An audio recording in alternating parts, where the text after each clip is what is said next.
한 인간을 이해하기 위해서는 그 사람의 역사를 알아야 하지요. 누군가의 말과 행동은 지금까지 그 사람이 경험한 것들로 만들어진 거예요. 때로는 내 친구의 말과 행동이 마음에 들지 않아서 저 친구는 왜 저런 방식으로 말하고 행동할까 이해되지 않아서 불편했던 적도 있었을 텐데요. 만약 그 친구가 어떤 가정에서 태어나 그동안 어떤 생활을 해왔는지 그 배경을 알게 된다면 그 친구의 말과 행동을 더 잘 이해하게 될 거예요. 한 인간의 역사에 관심을 기울이다가 그 이해가 깊어지면 그 사람을 사랑할 수밖에 없게 될 거고요. 우리는 오늘 한자를 마음으로 받아들일 수 있도록 한자라는 녀석이 왜 그런 복잡한 모양으로 생길 수밖에 없었는지에 대해서 알아보겠습니다. 그동안 우리에게 미움만 받아서 서러운 아이, 한자의 이야기를 한번 들어볼까요? 한자는 현재 세계에 존재하는 몇 안 되는 문자 중에 하나인데요. 최초에는 인류 최초에 문자가 없이 말만 있었어요. 그런데 뭔가를 기록하고 싶었던 거죠. 사람들에게는 누구에게나 어떤 다른 사람에게 자신의 존재가 의미 있는 존재로 기억되고 싶은 마음이 있죠. 나의 존재는 그 사람과 함께하는 시간과 공간 속에서 나의 말과 행동으로 드러날 수가 있는데, 시간과 공간을 뛰어넘고 싶은 욕구가 생기기 시작한 거죠. 내 흔적을 남기고 싶은 거예요. 그런데 입으로 내는 소리는 입에서 나오는 순간 사라져 버린단 말이죠. 물론 누구의 가슴을 설레게 만드는 아름다운 말은 가슴에 남겠지만요. 누군가 들은 아름다운 말도 그 사람이 세상에서 사라질 때 함께 사라져 버리겠죠. 음성이라는 것은 소리라는 것의 속성이 그렇죠. 아마 흔적을 남기고 싶은 욕망에서 문자가 출현한 것이 아닐까 이렇게 생각을 하는데요. 시간과 공간을 넘어서 기록으로 남게 되면서 세대 간의 문화도 전승이 되고 후세대는 그것을 바탕으로 해서 문화를 더 발전시키기도 하고요. 그럼 처음에는 어떻게 기록을 했을까요? 처음부터 지금과 같은 문자의 형태였을까라는 질문을 가질 수가 있는데, 최초에는 그림이나 기호로 존재를 하다가 시간이 흐르면서 문자의 형태를 가지게 되었어요. 한자가 만들어진 원리를 살펴보겠습니다. 이것을 한자의 형성 원리라고도 하고 한자의 짜임이라고도 해요.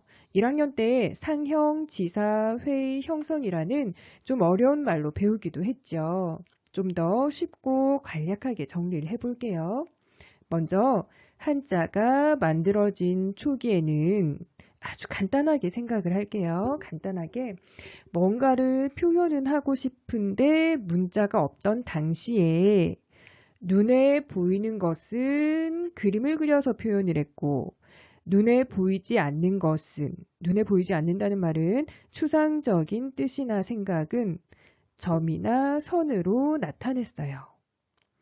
산의 모양을 본뜨고 태양의 모양을 본떠서 만든 한자 어, 산산자와 해일자 여러분들이 알고 있는 산산자와 해일자는 산의 모양을 본떠서 만들고 태양의 모양을 본떠서 만들었죠.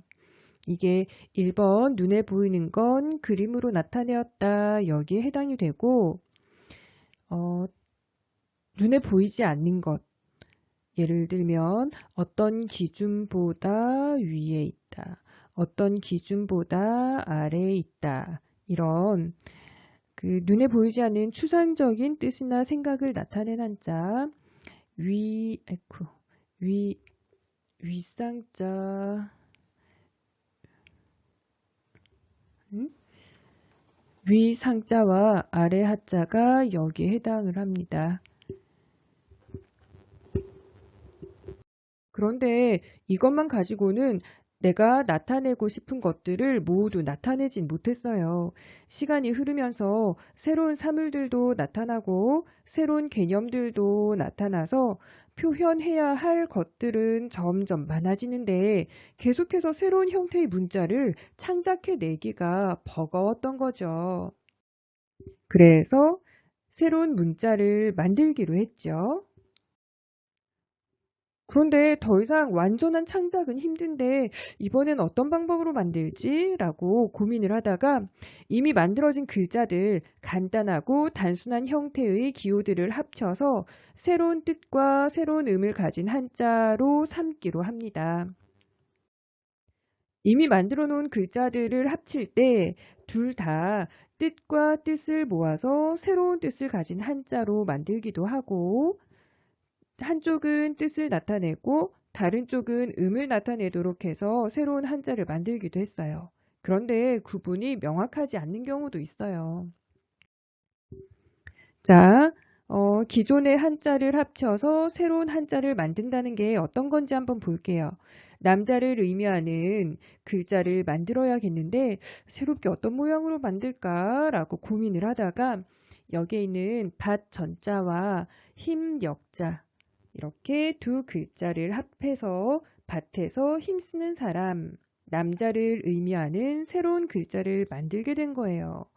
그런데 한 가지 선생님이 이야기를 하고 싶은 건 한자가 만들어질 당시의 사회 모습을 반영하고 있어서 오늘의 기준으로는 받아들이기 불편한 한자들이 있기도 해요. 방금 산의 남자를 본 것처럼 농경사회를 바탕으로 하는 농경사회의 모습이 반영되어 있기도 하고 그리고 여성을 어떤 존재로 인식하는가가 반영되어 있는 글자들도 간혹 있어요. 사실 여자 여자가 들어간 한자들 중에는 부정적인 의미를 가지고 있는 한자들도 있는데요. 그건 어디까지나 문자가 만들어질 그 당시의 시선일 뿐 지금과는 다르다는 점을 알아주면 좋겠습니다. 그럼 이제 우리가 앞으로 자주 보게 될 형태인 뜻부분과 음부분이 결합된 한자를 보는 연습을 한번 해보겠습니다.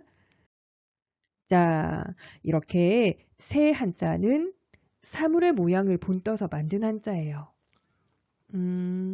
여기에 있는 문문자, 문의 모양을 본떠서 만들었고, 입구자, 입처럼 보이나?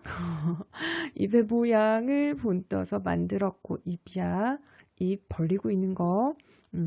귀자, 귀의 모양을 본떠서 만들었다. 여기에 있는 세 글자들은 모두 사물의 모양을 본떠서 만든 글자. 최초의 아주 간단한 형태죠. 이렇게 간단하게만 생겼어도 우리가 한자를 좀 더 사랑해 줄 수 있었을 텐데, 그쵸? 어떻게 하다 그렇게 복잡하게 된 거야? 네. 자, 그런데 이 글자들은 있는 상태에서 물어본다, 듣는다 라는 뜻을 가진 한자를 만들어야겠는데 여기 있는 세 한자들을 어떤 방식으로 결합을 해서 새로운 글자를 만드는지 한번 보겠습니다. 자, 물을 문자와 들을 문자를 한번 자세히 볼까요? 자, 이거를 1번이라고 하고 이걸 2번이라고 할게요. 1번 글자 물을 문자와 2번 글자 들을 문자를 한번 자세히 보겠습니다. 1번 글자에서 문 문자는 여기 있죠. 문 문자는 나중에 입구자와 결합이 돼서 새로 만들어진 한자의 발음을 결정합니다. 발음을 결정했네요. 그리고 자, 물을 문자는 쭉 가서 발음을 결정했어요. 발음에 영향을 준 거지. 그리고 입 구자는 입으로 어떻게 한다? 입으로 물어본다. 이렇게 입 구자는 뜻 부분에 영향을 줬어요. 뜻 부분을 결정했어요. 입으로 물어본다. 문문자는 새로 만들어진 글자의 뜻과는 관계가 없고 발음 부분만 결정을 했어요. 자, 2번도 마찬가지로 보면 문자, 여기에 있는 들을 문자를 가만히 보니까 문자와 여기에 있는 귀자가 결합이 됐는데 문자는 새로운 글자의 발음만 결정을 했고 발음에만 영향을 줬고 뜻이랑은 관계가 없고 귀로 뭐 한다? 귀로 듣는다. 그래서 여기에 있는 귀자는 새로 만들어진 한자의 뜻부분에 영향을 주었네요. 그러면 다시. 자, 많은 사람들이 한자를 힘들어하는 이유는 생긴 게 복잡하게 생기기도 했고 생긴 게 또 비슷비슷해서 구분하기가 힘들어서 한자를 힘들어하기도 해요. 아마 방금 설명을 듣지 않은 상태라면 물을 문자와 들을 문자가 굉장히 비슷해 보일 거예요. 하지만 둘 중에 들을 문자는 무엇일까요? 자, 1번, 2번. 둘 중에 들을 문자는 뭘까요? 라는 질문을 이제 받는다면 여러분은 무엇을 보고 선택을 할까요? 밑에 선생님 필기는 없다고 생각을 하고 어떤 부분을 보면서 자, 물을 문자와 들을 문자가 1번에 있는 한자와 2번에 있는 한자가 어떻게 1번에 있는 한자와 2번에 있는 한자 이거 두 개 중에서 어떤 게 들을 문자일까요? 라는 질문을 받는다면 여러분들 뭘 보고 고를까요? 뭘 보고 고를까? 그렇지. 가운데 귀 이자가 있는 걸 보고 아 이건 귀로 듣는 거니까 아마 들을 문자는 귀자가 들어가 있는 걸 거야. 아무래도 입구자가 들어가 있는 것보다는 귀자가 들어간 게 듣는다라는 뜻과 관련이 깊잖아. 그래서 2번을 선택하게 되겠죠. 이런 방식으로 비슷하게 생긴 한자들을 구분하고 의미를 분명하게 익혀갈 수가 있습니다.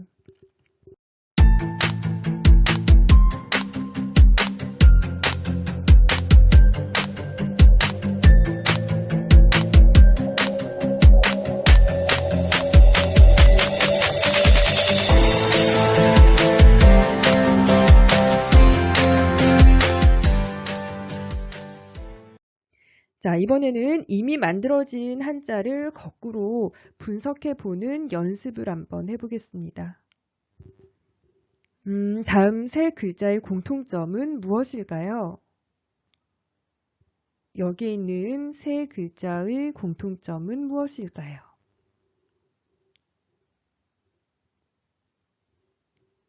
네, 오른쪽에 있는, 오른 부분에 있는 모양이 똑같죠?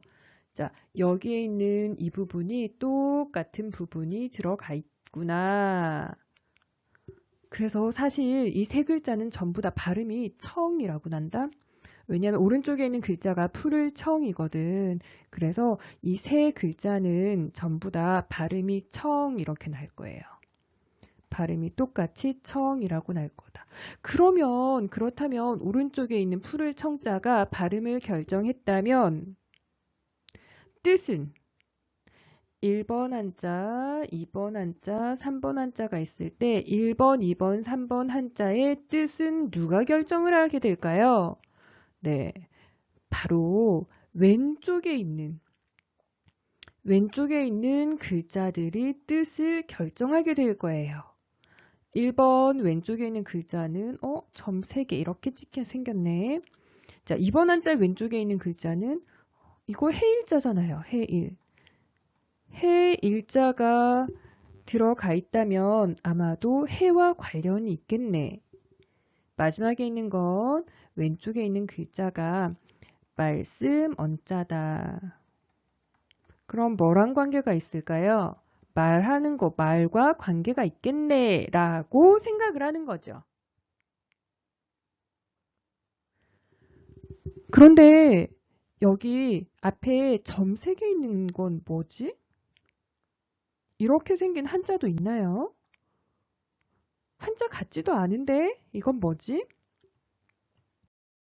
자, 여기 있는 거는 선생님 방금 우리 봤던 새 한자가 이렇게 음, 여기 있는 점 3개와 여기 답이 있네.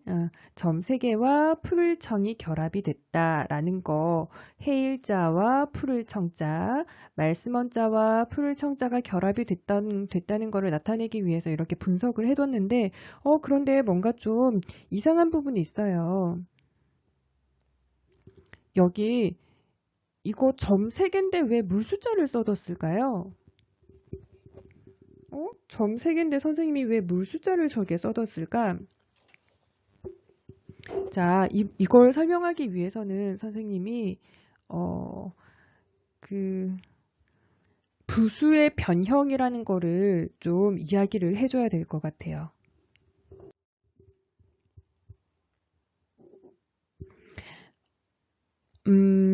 물숫자가 단독으로 혼자서 쓰일 때는 우리 이렇게 쓰이죠. 혼자서 물숫자가 쓰일 때는 네. 이렇게 쓰이는데 혼자서는 이렇게 쓰고 물수라고 하는데 그런데 이 물숫자가 혼자서는 이런 모양으로 쓰이지만 다른 한자랑 결합이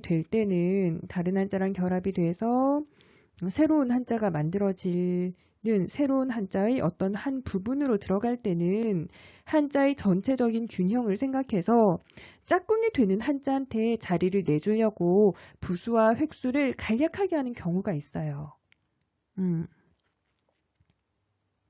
자, 여기서는 물숫자가 풀을 청자랑 결합을 해서 새로운 한자가 되려고 하는데 이렇게 자기 생긴 대로 팔다리 쭉쭉 뻗고 있으니까 글자의 모양이 좀 이상하죠. 글자의 모양도 이상하고 부피도 너무 뚱뚱해졌어.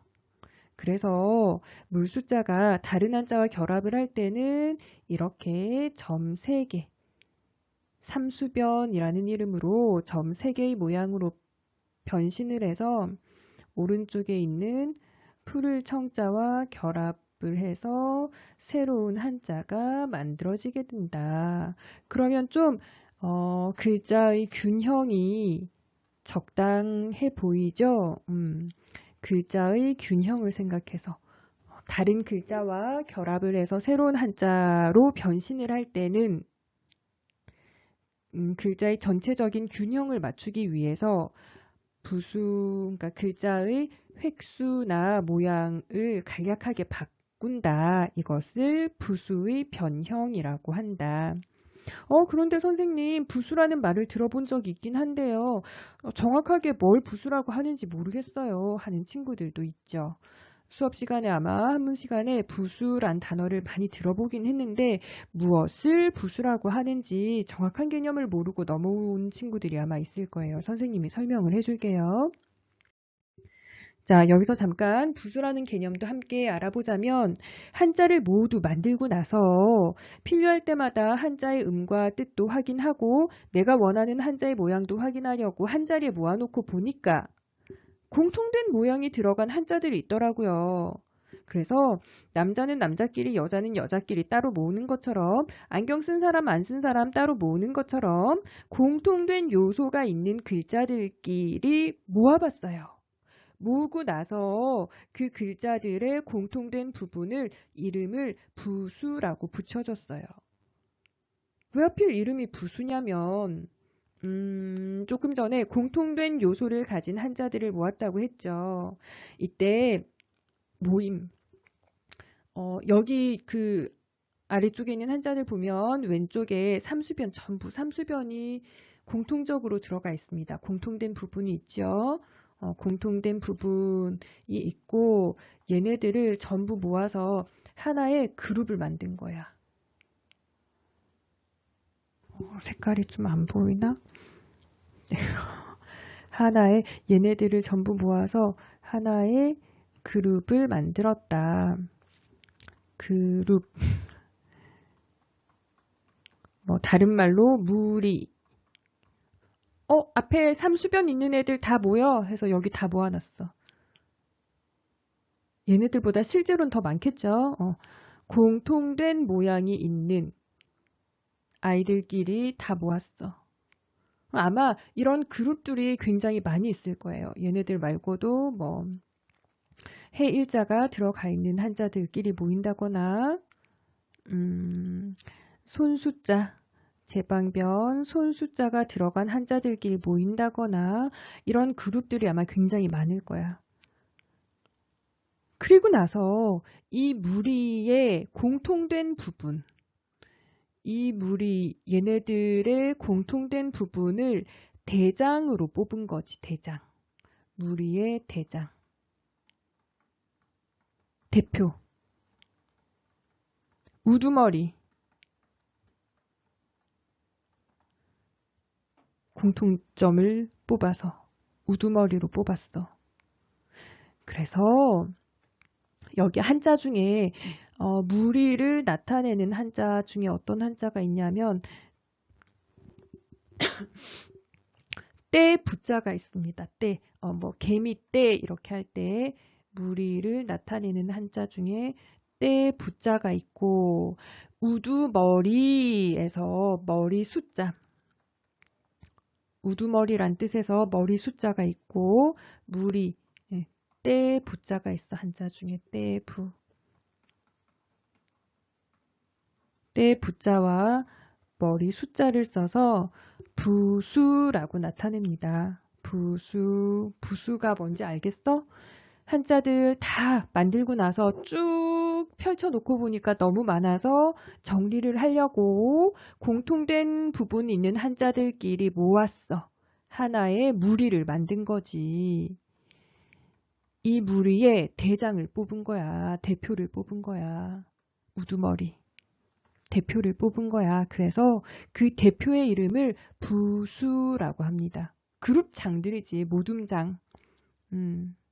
반장들은 선출하는 거고, 그 그룹의 장이다, 그룹의 대표다 라는 의미에서 때 부자, 무리 부자, 때 부자를 쓰고 머리 숫자 우두머리다 라는 의미에서 부수라고 이름을 붙인다.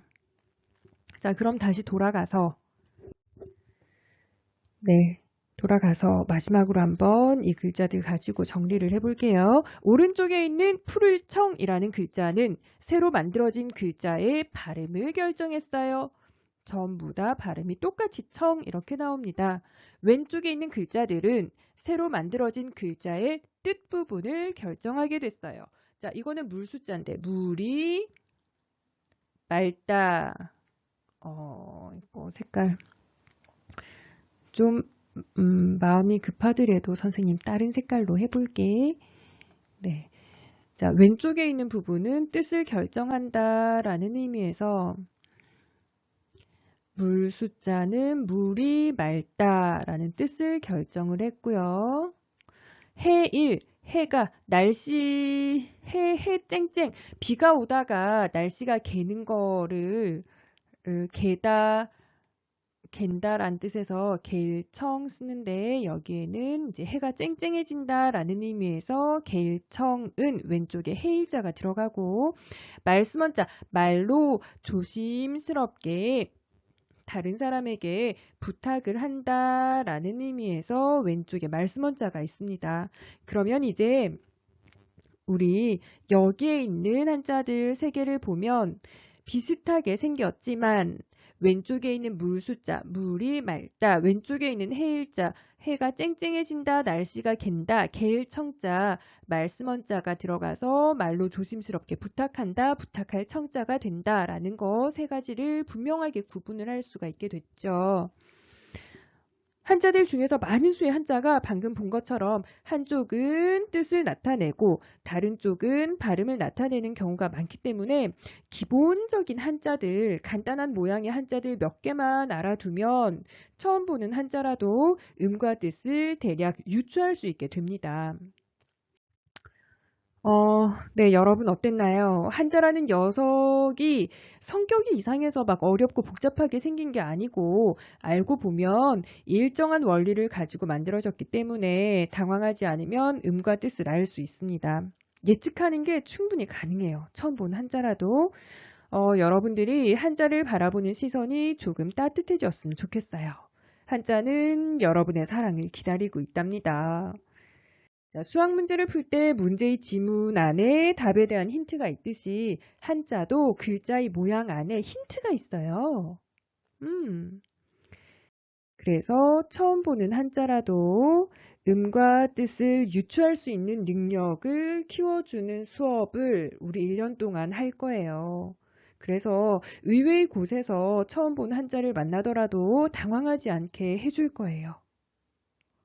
그러니까 우리 등교를 하게 되더라도 마음을 열고 한문 시간에 만나요. 여러분은 지금까지 귀로 듣는 한문 수업, 마음이 고요해지는 한문 수업을 들으셨습니다. 건강하게 지내고 다음 시간에 또 만나요.